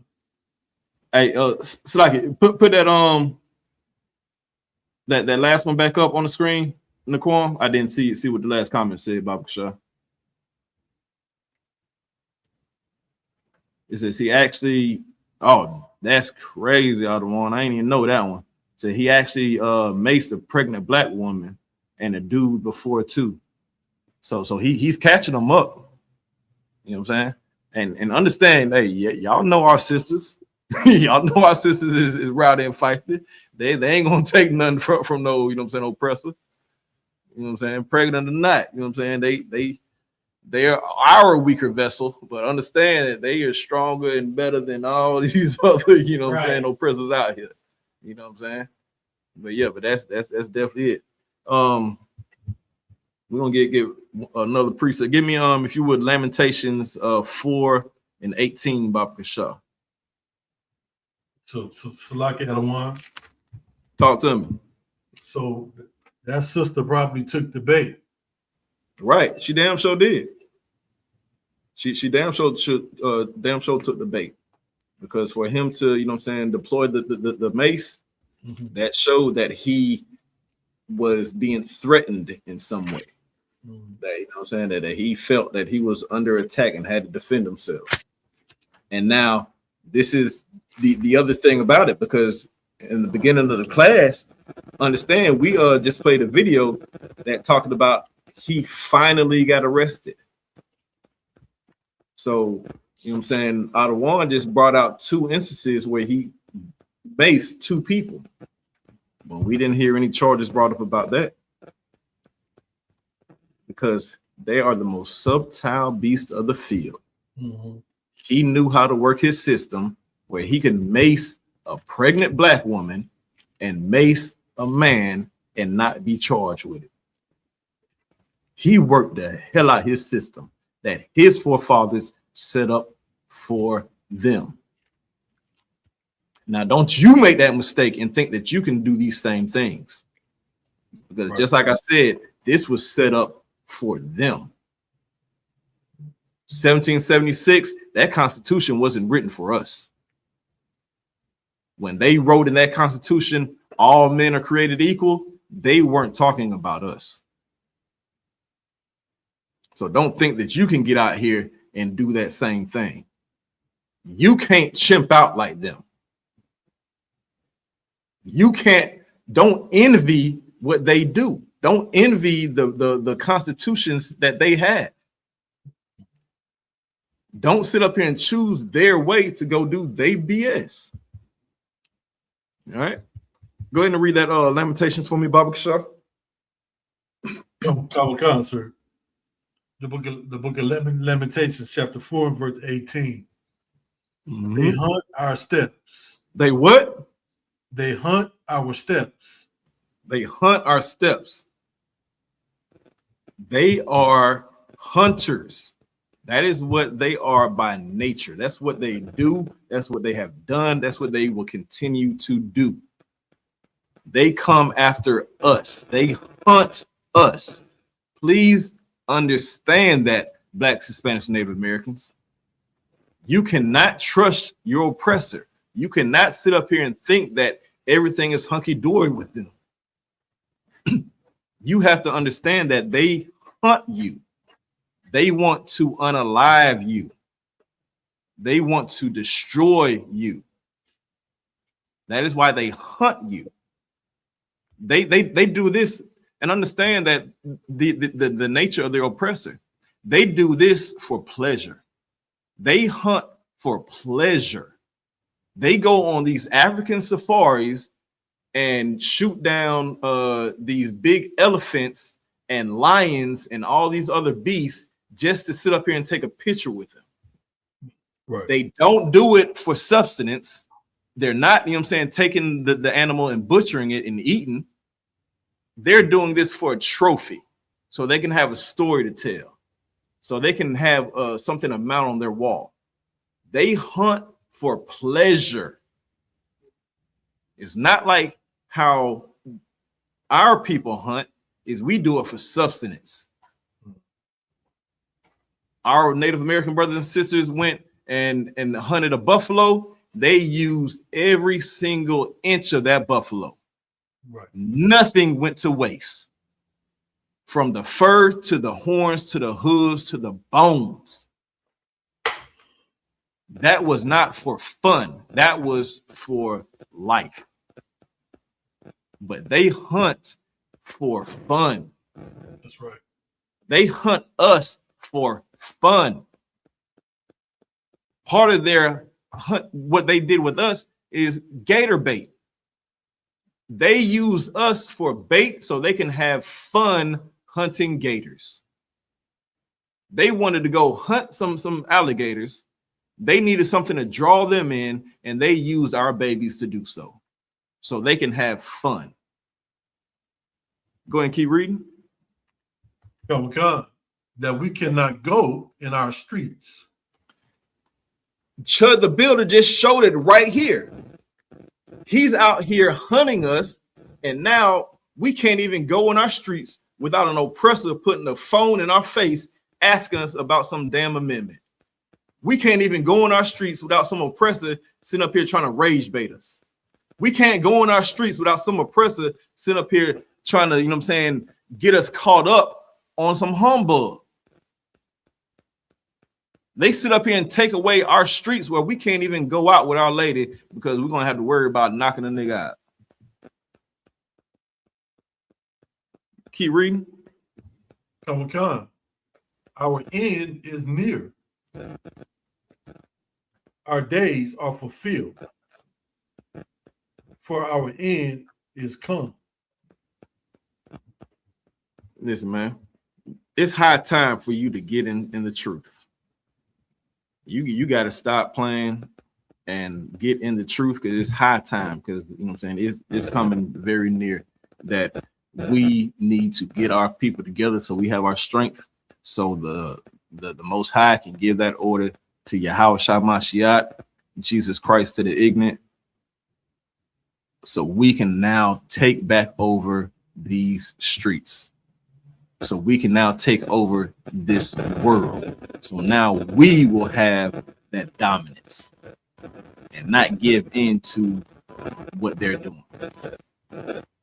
Salakia. Khan. Man, even when you were saying that, it just reminded me, and it brought out something so heavy when you were saying how they hunt our steps.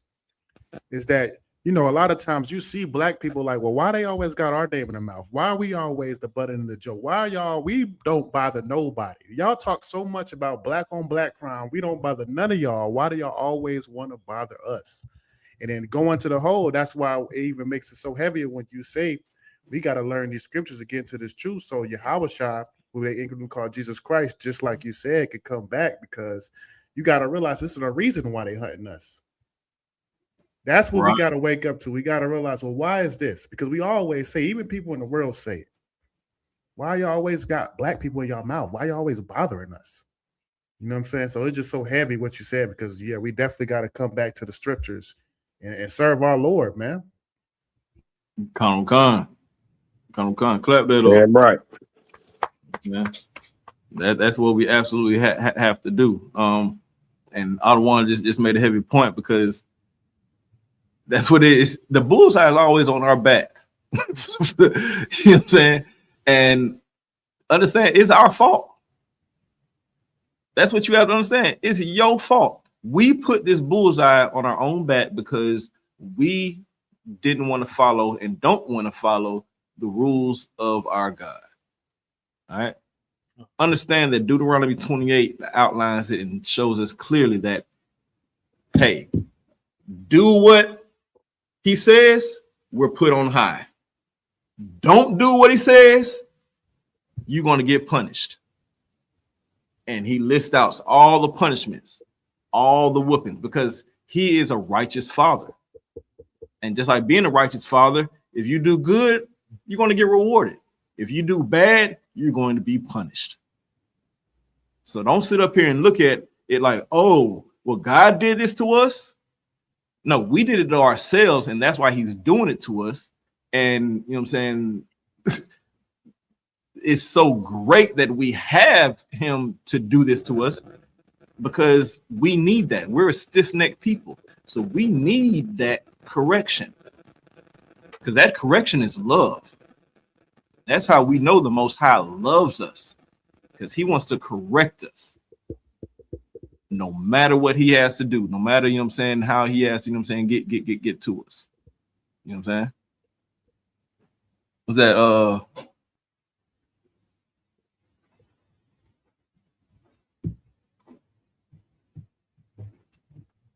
Slacky? I didn't see that. I see there was a precept that got put up. Somebody want to pull out? Yeah. If you get that Proverbs 3:31, Baba Kasha, let's see what the troop. I didn't even see who put that out. I saw troop or something. I got you out of one. The water. No sweat, sir. I'm ready when you are. All right, go for it. Come on, sir. The book of Proverbs, chapter 3 and verse 31. Envy thou not the oppressor, and choose none of his ways. Right, damn right. Damn right. Yeah, so that's exactly what we brought out, you know what I'm saying, early in class, is we can't sit up here and do what they do.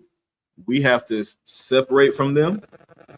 We have to gather ourselves together, and we have to do what the Most High has intended for us to do. All right. That is how we as a people have been chimping out. And that's the chimp out that I will say we do as Black, Hispanics, and Native Americans. So if you're not an ISUBK, you chimping out. If you're not following, you know what I'm saying, the law, statutes, and commandments of the Most High, you chimping out. So we've identified how our oppressor chimps out. Now we have to identify how we chimp out. And it's not how they try to characterize it, how they narrate it. It's how the Most High narrates it. So the Most High says that you are chimping out by not following his law, statutes, and commandments. Because the way of the oppressor is that violent. The way of the oppressor is that aggression. We can't do what they do. We can't choose their ways. We can't be envious of how they do things. We have a very special and holy way to do things because we're a holy people unto the Most High. That's right. We got to take pride in that. We have to take honor in that, and we have to respect that. We have to even respect the sacrifice that he did by giving us, only Black, Hispanics, Native Americans, his only begotten son. He sat up here and lived his life to show us the blueprint of how to treat each other and how to serve the Most High. And then, the precept was from Qatar, the water. Yeah, I couldn't see that. The water for that precept, Qatar. But he sat up here and made this sacrifice. Christ made that ultimate sacrifice for us.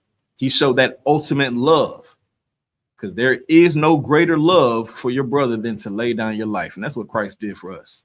And he did it in the most inhumane, egregious way. Crucifixion is, I think even till this day, one of the worst forms of execution out there. All right. So understand that, this is what we have to do as a people to get ourselves back together. Understand that, you get this knowledge from the men above you, and those men of understanding. You wear out that doorstep so you don't fall victim to this rage bait. You don't fall victim to these oppressors that want to sit up here and set these traps. You know what I'm saying? Because like I said, because understand, hey man, they're the real chimps and animals out here. We see that from the jump. Matter of fact, we're gonna get one more precept before we go. Give me what they are estranged from the womb. Okay, sir. You know what I'm saying? Because this is the nature of Esau, and they are like that from the jump. You go out here to the grocery stores. You know what I'm saying? You said what? Yeah, Psalms 58, verse 1, sir. Verse 3. Okay, yeah. All right, go ahead and read that for me, Baba Kasha. Come. The book of Psalms, chapter 58 and verse 3. Mm-hmm. The wicked are estranged from the womb. They go astray as soon as they be born. Speaking lies. As soon as what? They go astray as soon as they be born. So estranged describes a person who is no longer close, affectionate, or friendly with family or friends, often characterized by a complete breakdown in communication and the development of emotional distance and hostility. That is who the oppressor is. And they are like this from the womb. Oh. From jump, this is how they are. How do we know that? Because they go to the grocery stores and they got to keep their kids on a leash. Just like they walk their dogs in the neighborhood and let, the dogs crap all over the yard. They got to put a leash on their kid because they know that kid, as soon as they jumped out that womb, they are estranged. They know that their kids chimp out as soon as they jump out. And they got to walk around and tell little Billy to stop and to come back because he's going to run off somewhere and do something crazy. And then when he grows up, all he does is run off and, unalive a whole school full of folks. All right. So look, we're at our time. Big Sawada for everybody checking in with us. Make sure that, y'all check in for tomorrow's law class that will be taught by a priest and officer of 1000 Ricard Karab. It is guaranteed, to be a very heavy class. And then, of course, after that, check in on General Muhammad's scripture breakdown class on Thursday and get in here Friday for the Lashawan Kadash class. All right. What you got Lashawan Kadash Friday? Hey, priest and officer Ra'ad Napash Rab will be teaching the Lashawan Kadash class on Friday. All right. So y'all make sure and check in with us these next few days. wear out the doorstep of these men of understanding. And like I said, the water for being with us. So with that, I pass the class off to priest and officer of 50, Napai Sherrod. Clap it up for class. We are the ISUPK, started out of 1 West 125th Street, Harlem, New York. Rule for new brother and sister. When a new brother or sister comes into the school, they are off limits for 6 months. They are to be saluted only. They are here to shed themselves of the world. If they need transportation, the teacher will arrange it. After 6 months, if a brother or sister has an interest in a particular person, he or she must get permission from the head to speak to a brother or sister. There's another 6 months in which the brother and sister will court each other. After this 6 month period, the brother and sister will get permission from the head to marry. Tithe, which is a commandment. The book of Numbers, chapter 18, verse 21, and the book of Malachi, chapter 3, verses 8 through 10. Ma'ashara means tenth in the Hebrew. 10% of every penny of any increase the Lord gives you, give to the Treasury Department or teacher. Priest fund, free will offering for priests, not mandatory. Whatsoever amount you would like. Upcoming Holy Convocation, we are currently in the Feast of First Fruits, also known as the Feast of Wheat, which culminates on Sunday the 31st. Kalaki. I did it Sunday the 31st. Let me verify. May is Sunday. Yep. May, Sunday, the 31st of this same month. Come through at 3353 Glenville Road. All Blacks, Hispanics, and Native Americans are invited for fellowship. You'll learn. You'll get brotherhood, sisterhood. Bring your family, bring your kids, free food, drink, and all that. Like the brother said before, wear out the doorstep of the priest. We'll be in a large number of priests in the building that day. Right. And to remind Akim and Ahwathians to check the bulletin board in the front and then the calendar in the back for any upcoming events. If any brother wants to be a trooper in the school, you must start wearing all black. Boots, shirt, pants, headband, and scarf. And with that, we'll give one courtesy salute to the men of Israel. Men of Israel, Amajum, Amajum Shabbat, Amajum, Barak, What we said to you in English is, may the Lord bless you in the name of Christ. Yadu Matah means hands down. We'll give one courtesy salute to the sister Amajum, which means stand. Men of Israel, Amajum Shabbat, Amajum. Barak.